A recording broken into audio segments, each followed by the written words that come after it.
जय राम जय जय राम श्री राम जय जय राम श्री राम जय जय राम सच्चिदानंद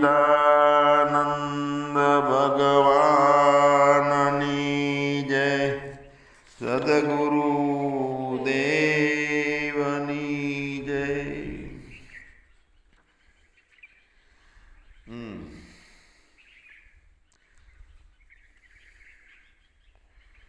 નથી જે વસ્તુ આપણે કાયમ મિથ્યા કહીએ છીએ, જગત મિથ્યા છે,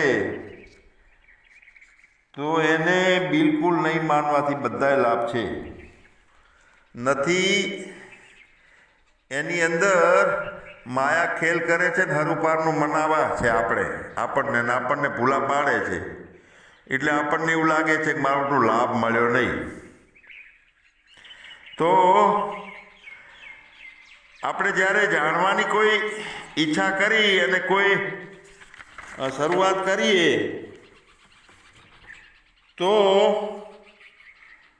પણ પોતાના સ્વરૂપથી તત્વથી અલગ થઈ જઈએ છીએ. જાણવાની ચેષ્ટા કરીએ તો કેમ કે તત્વને જાણવાનો વિષય આપણે બનાવીએ છીએ તો જ આપણે તત્વને જાણવાનો, સ્વરૂપને જાણવાની ઈચ્છા કરીએ છીએ ને. તો સ્વરૂપને ઘણી વખત આપણે કહીએ કે મેં જાણી લીધું છે, તો એ જાણવાનો વિષય નથી. તત્વ બધાનો જાણનારો છે, એટલે જ્ઞાતા છે, જ્ઞેય નથી. તો બધાનો જ્ઞાતા જે હોય એનો જ્ઞાતા વળી નવો ક્યાંથી ઊભો થાય? કોઈ નથી. જેમ આંખથી બધાને આપણે જોઈએ પણ આંખથી આંખને નથી જોઈ શકતા. કેમ કે આંખને જોવાની શક્તિ એ ઇન્દ્રિયોનો વિષય નથી, એ શક્તિ છે.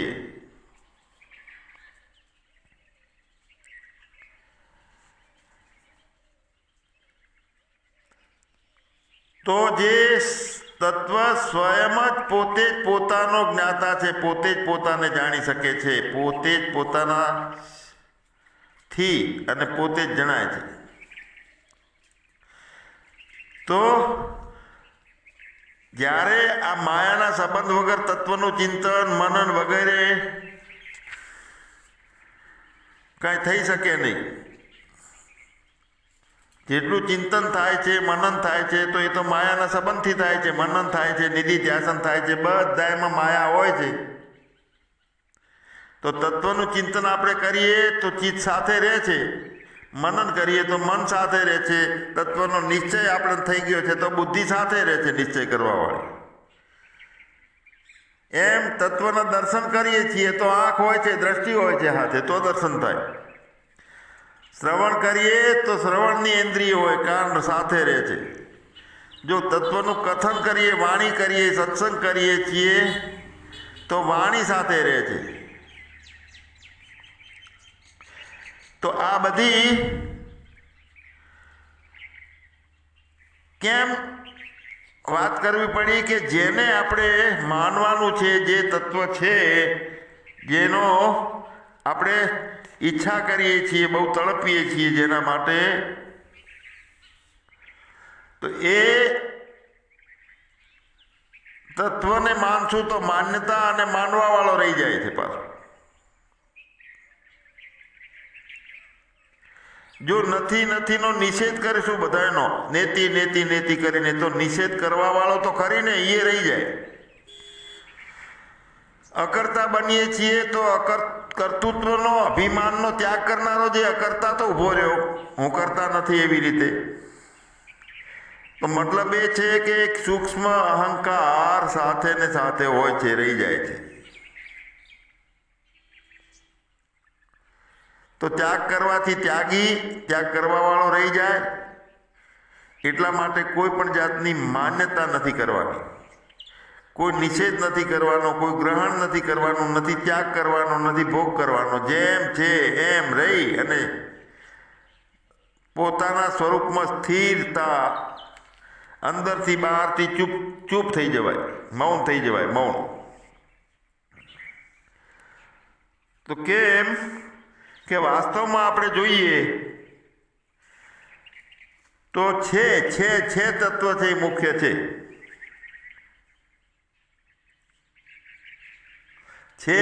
એ સ્વરૂપ છે, આપણું તત્વ છે.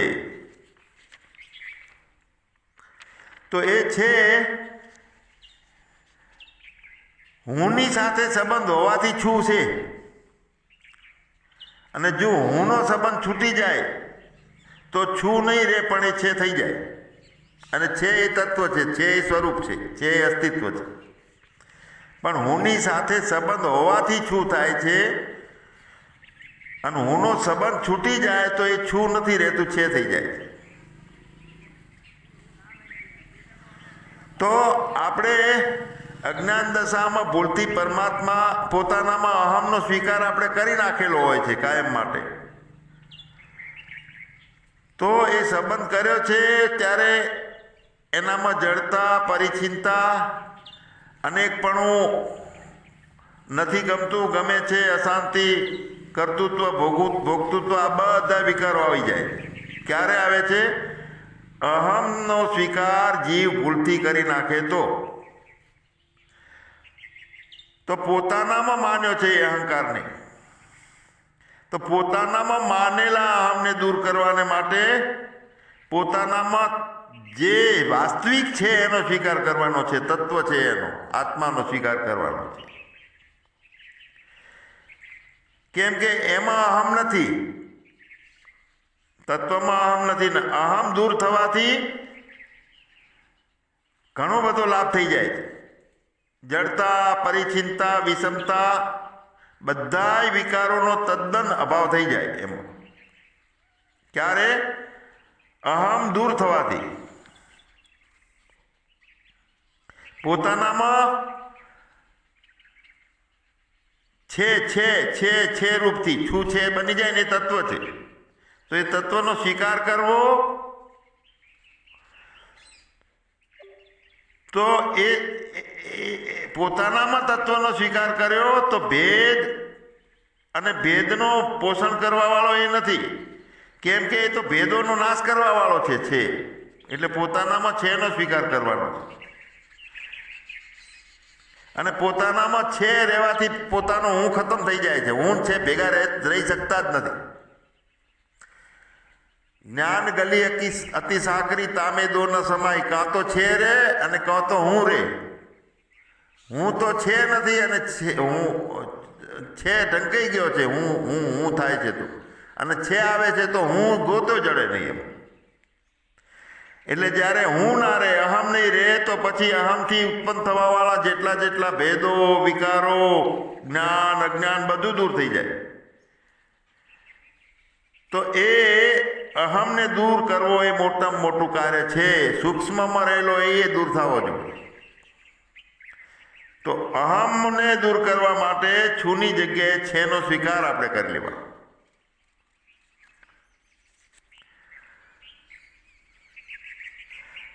છું એને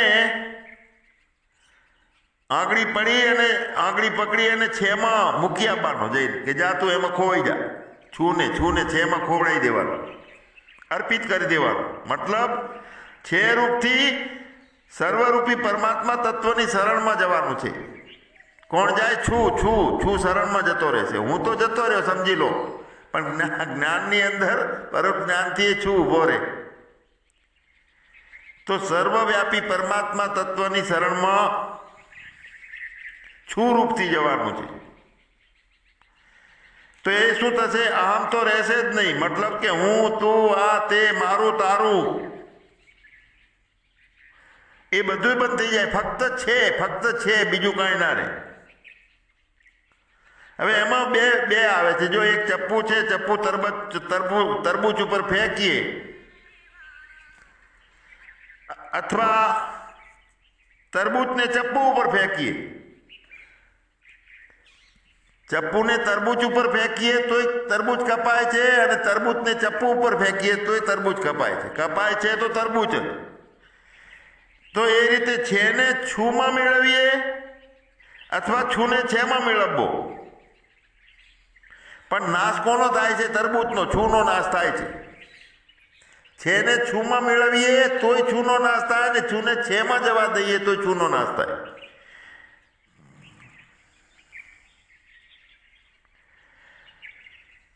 તો નાશ છુની પરિચિંતાનો થઈ જાય છે એકલું રહી જાય, કારણ કે એનો નાશ થતો નથી. નાશ તે વિદ્યતે ભાવો જે છે ને, જે સત્તા છે એનો નાશ થતો નથી કદી. તો હવે એમાં શ્રેષ્ઠ કયું? છુને છુમાં છેમાં જવા દેવાનો કે છેને ખેંચીને છુમાં લાવવાનો? તો છેને છુમાં માનવાની બદલે છુને છેમાં માનવું સારું છે.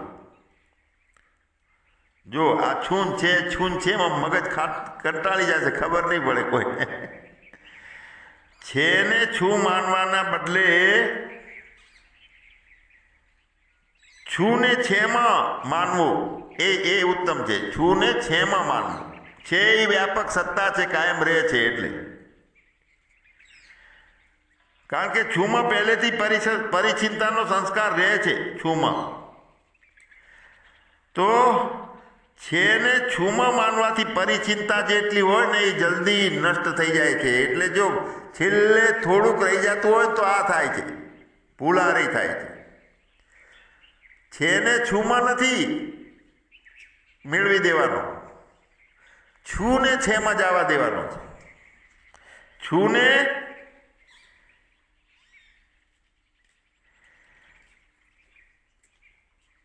છેમાં જવા દીધો તો માન્યું નહીં કે છેમાં છું છે. છેમાં છું રે તો એમાં જેટલી પરિચિંતા છે એની જલ્દી કપાઈ જાય. છેમાં છું રે તો હા, છેલ્લે અટકવા વાળું આ છે. છેમાં છું રહેવો જોઈએ.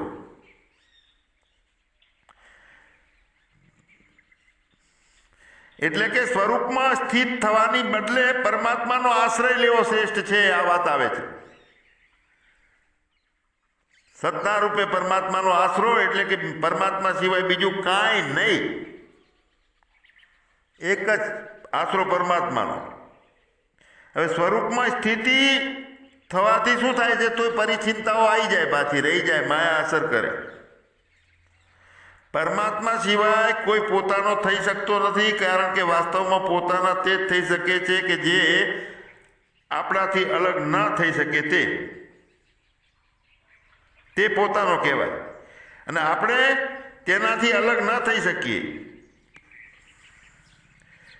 જે કોઈક વખતે મળે અને કોઈક વખતે જાય, અલગ થઈ જાય તો તે પોતાનું ના થઈ શકે. એટલે હું ઘણી વખત કહું કે અડધું તારું ને અડધું મારું, દુગ્ધામાં દોનો ખોયા, ના મળે રામ ને ના મળે માયા. એટલે પરમાત્માના સ્વરૂપમાં સ્થિત થવાનું, એમાં છું સ્થિત થશે. છું તો એમાં પરિચિંતાઓ રહી જાય છે. એના બદલે પરમાત્મા ના સ્વરૂપમાં નો આશ્રય લેવાનો, અને આશ્રય લઈ અને પૂર્ણ વિવેકથી એ સ્થિરતાનો આનંદને લૂંટવાનો, મોજું લેવાની છે. જો એ કરંટ કાયમ નિત્ય નહીં રહે તો માયા અસર કરી શકે. જ્યારે સ્વરૂપ અહમથી વિમુખ થઈ પોતાના પરમાત્માની શરણાગતિનો સ્વીકાર કરી લે, છું તે સ્વરૂપ અહમથી નોખો થઈ અને પરમાત્માની શરણાગતિનો સ્વીકાર કરી લે. હવે જો અંગ્રેજી આટલા વચ્ચે છે ને, એ છું ઉભો. હવે અહમ નીચે અહમ છે એને ત્યાગી દીધો અને ઉપર પરમાત્માની શરણાગતિ લઈ લીધી એને છુએ. તો પરમાત્માની શરણાગતિનો સ્વીકાર કરી લે, મતલબ કે હું કેવળ ભગવાનનો છું, અન્ય કોઈનો કદી છું જ નહીં, હતો નહીં અને હોઈશ નહીં, પરમાત્માનો જ છું. તો આ વાસ્તવિકતાનો સ્વીકાર જ્યારે કરી લેવામાં આવે ત્યારે તે માયા ને પણ પાર કરી દે છે, માયાને તરી જાય છે. અપરા પ્રકૃતિ છે, માયા છે, પ્રકૃતિ છે. એટલે માયાને પાર થઈ જવું એટલે માયા એટલે શું છે? દેશ કે દોલત છે? ના, માયા એ છે કે હું તું તારું મારું હજી જોઈએ નો અડકવા, આ બધું માયા. તો હું તું તારું મારું ને બધો તરી જાય. એ કોણ તરે? કે વાસ્તવિકતાનો સ્વીકાર કરી લે કે હું ફક્ત ભગવાનનો છું, બીજા કોઈનો નથી, અને ભગવાન સિવાય મારું બીજું કાંઈ છે જ નહીં. એટલે પોતાનું ના માની અને કર્મ થાય એટલે દાવા બંધ થઈ જાય. તો આનો અર્થ એ નીકળે છે કે અહમ પોતાનો કાયમ માટે એને દેશવટો દઈ દીધો. અહમ કાયમ માટે નાશ થઈ જાય. અને આવી રીતે અહમને પોતે કાયમ માટે સર્વથા નાશ થઈ જાય છે. તો શું થયું કે એમાં સ્વરૂપમાં સ્થિતિ થઈ, અને સ્વરૂપમાં સ્થિતિ થવાથી સૂક્ષ્મ અહમ રહી શકે છે.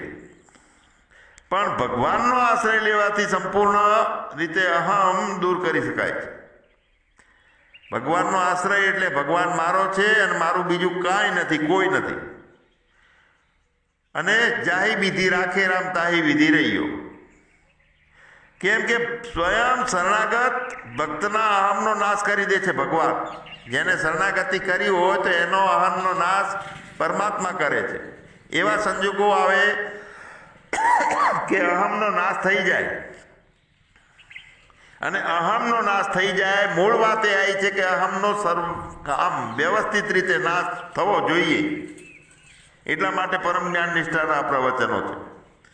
અહમનો નાશ થવાથી દેશ, કાળ, ક્રિયા આ બધા નથી રહેતા. પણ અહમનો નાશ થઈ જવાથી જે નથી જતું ને એકલું બચી રહે છે. સત્તા સતરૂપે છે એ જતી નથી ક્યાંય, એનો નાશ નથી થતો. અહમનો નાશ થાય તો એનું જેટલો છોકરા બાળ બચ્ચા હતા એ બધાનો નાશ થઈ જાય. દેશ, કાળ, ક્રિયા બધું, અને છે તત્વ રહી જાય. તો જ્ઞાની તો નથી રહેતો, પણ જ્ઞાન રહી જાય, ચિત્ત રહી જાય. ચિત્ત, જ્ઞાન એ ચિત્ત. તો સુખ દુઃખ નથી રહેતો, પણ આનંદ રહી જાય. મતલબ કે એક સચ્ચિદાનંદ, ચિદાનંદ રૂપ શિવોહમ શિવોહમ એ તત્વ રહી જાય છે. જેને ભગવાને ગીતામાં કીધું છે કે વાસુદેવ સર્વમ, જે કાંઈ વધ્યું એ વાસુદેવ જ છે, બીજો કોઈ નથી. અને તે જે બચ્યું તે તત્વ બધા દેશ, કાળ, ક્રિયા બધામાં ઠોસ ભરપૂર પરિપૂર્ણ છે. ક્યાંય ઓછું વધતું નથી, એક હરખું છે. પણ એનામાં દેશ, કાળ, ક્રિયા કાંઈ જ નથી. એનામાં એ બધામાં છે, પણ એનામાં કાંઈ નથી બીજું. તો એવા તત્વની પ્રાપ્તિ કરવા માટે ક્રિયા કરવી જોઈએ કે નહીં? તો ક્રિયા કરવી વાસ્તવમાં તત્વથી અલગ થવું છે. તો ક્રિયા ક્યાંથી કરવાની આવી? જેની શરણાગતિ આપણે સ્વીકારી લીધી છે, પરમાત્મા ને પોતે આશ્રય લઈ લીધો, બીજો કોઈ આશ્રય છે જ નહીં. તો એમાં ક્રિયા કરવાની આવતી જ નથી.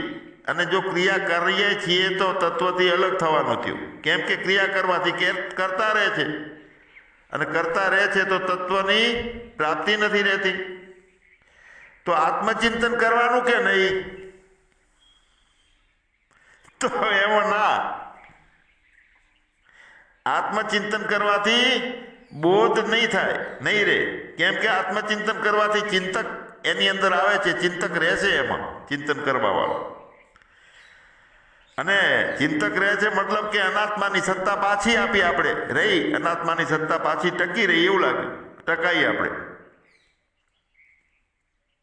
તો એ તત્વને પ્રાપ્ત કરી શકાતું નથી એવું માનશું ત્યારે તો પ્રાપ્તિ માટે ક્રિયા કરીએ છીએ આપણે. ક્રિયા ક્યારે કરીએ છીએ?